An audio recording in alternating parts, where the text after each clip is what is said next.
Hello everyone, I have a small question for you. The moment you answer it, you will know whether you are an introvert or an extrovert. Imagine you have gone to a party. For the first 1 or 2 hours, you are having fun, talking, laughing. But then suddenly something inside says, it's enough. I just want to go home to my room, sit quiet for a while. If you ever felt that way, you are probably an introvert.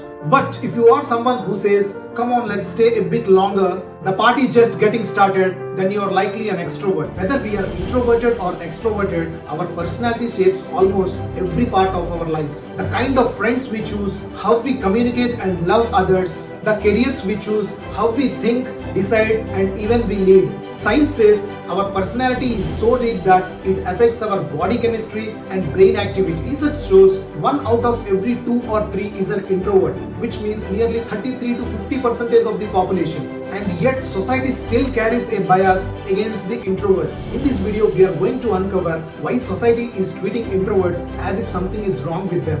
What are the myths, what are the truths, and what does science really say? We will also see how many of the world's greatest achievers were introverts and how we can live in alignment with our true nature. And finally, we will reveal the real superpower that only introverts have. Welcome back to this life-changing video on introverts, fully inspired by Quiet, a groundbreaking book written by Cain. I am Suresh Sandelia and this is Quiet Revolution. Now let's go in time to early 1900s when one man changed the way the world saw success. His name is Dale Carnegie, a quite shy farm boy who learned to transform himself into a confident public speaker and soon started teaching others how to do the same. His ideas became revolutionary and soon the whole world moved from what the historians called a culture of character where goodness, humility and honesty mattered to a culture of personality where charm, boldness and the ability to sell yourself became almost everything. And since then, the world has been celebrating the loud ones, the ones who speak more, stand out and shine under the spotlight. And those who are calm, observant, thoughtful are slowly labeled as shy, boring or lacking confidence. Schools started rewarding the toppers, offices promoted the networkers, and slowly a generation of introverts began to feel maybe something is wrong with me. Psychologists call this the inferiority complex, when society tells you your nature is a flaw. But here's the truth, all of this is a myth. The idea that loud equals confidence, quiet equals weakness has no scientific basis. And the truth is, introversion is a biological trait. It's not a flaw. For years, introverts have carried the same quiet doubt, is something wrong with me? Why do I need silence? Why do I feel so deeply? But science proved something revolutionary.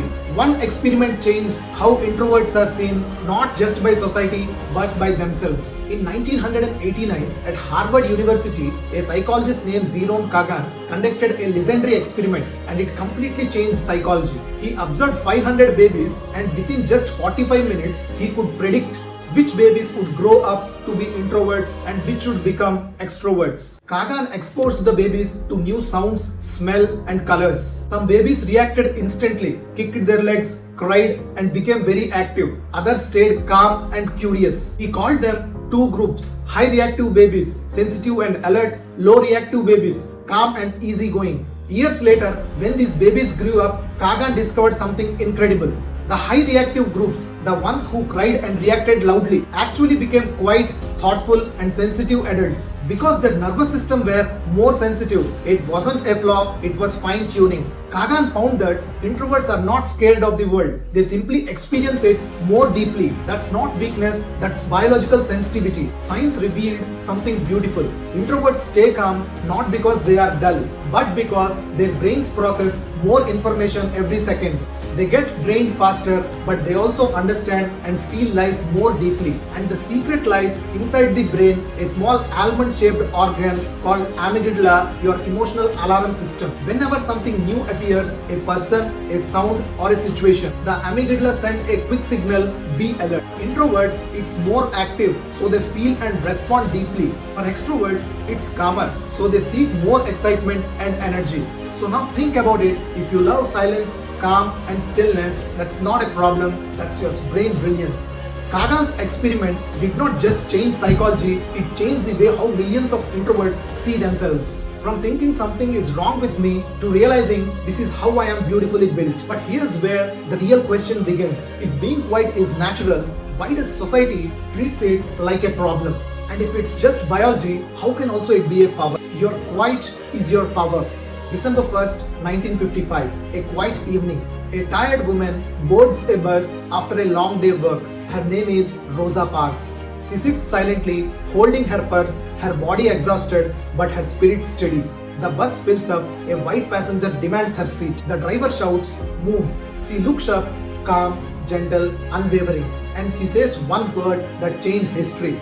No. No shouting, no anger, no speeches, just quiet courage. That single word sparked a movement. The civil rights movement was born. For 381 days, people refused to ride the buses. They walked miles every day. And slowly, the system began to change. Suzanne Cain writes, Rosa Parks was not loud, she was not dominant, she was gentle, soft-spoken and shy. But she had the courage of a lion. Her autobiography was named Quiet Strength because she proved something timeless. Silence and power are not opposites, they are partners. Quiet people don't talk less because they lack confidence. They talk less because they think more. They don't react fast, but they respond deep. And when they finally speak, their words carry meaning. Protect your solitude. Every power needs a recharge, and every introvert, no matter how strong, needs a silence to breathe again. But here's the truth. Silence does not mean you avoid the world. It simply means you choose how and when to face it. Psychologist Brian Little explains it beautifully through his free trait theory. He says we all have natural traits like being introverted or extroverted, but we can stretch beyond them when something truly matters to us. For example, an introvert can walk on a stage and deliver a powerful speech, not because they love the spotlight, but because they care deeply about what they are saying. That stretch, it's not fake, that's purpose driven. But here's the key. Stretching too long without returning to your natural rhythm drains you. That's why Brian Little also spoke about something called restorative niche, a sacred space where you stop performing and return to being yourself. For some, it's a quiet walk in nature. For others, it's reading, meditating, journaling, or simply closing your eyes. It's that pause between who the world needs you to be and who you truly are. Even Suzanne Cain, the author, being an introvert, once stood terrified before giving her TED Talk, a talk that changed millions of lives. She said later, "I am not naturally a public speaker, but this message mattered to me." That's the message of meaningful stretching. You do it not to please others, not to become louder, but because your truth deserves to be heard. So yes, stretch yourself when your purpose calls you, but also return to silence when your soul asks for it. That balance between stretching and restoring is where true power lives. Because in a world that glorifies noise, the ability to return to silence is your greatest strength. So far, we have been on a deep journey together. All our lives, we were told a myth that being quiet means something is wrong with us. But science has proved otherwise. Introversion is not a disorder, it's a biological design. A unique way your mind and body experience the world. We saw it through Jerome Kagan's groundbreaking research. We saw how quiet souls like Rosa Parks changed history, not through noise, but through silent courage. And we learned that sometimes we do have to stretch ourselves beyond our comfort zone, not to impress others, but to express something meaningful. Just like Suzanne Cain did, an introvert who spent years struggling her quiet nature, yet one day stood on the TED stage, shared her truth, and transformed millions of lives. She spent 7 years writing this book to share one timeless truth. You don't have to change your nature to succeed. You only have to honor it. Your quietness is not your limitation. It's your biggest strength. Your depth, your awareness, your empathy. Now it's time for all of us, the thinkers, the listeners, the dreamers, to open our briefcases and show the world what we have been quietly creating inside. And the world does not need more noise, it needs meaning, and meaning is born in silence. So go ahead, open your briefcase, let your quiet light shine softly, steadily, truly. Because this is the quiet revolution.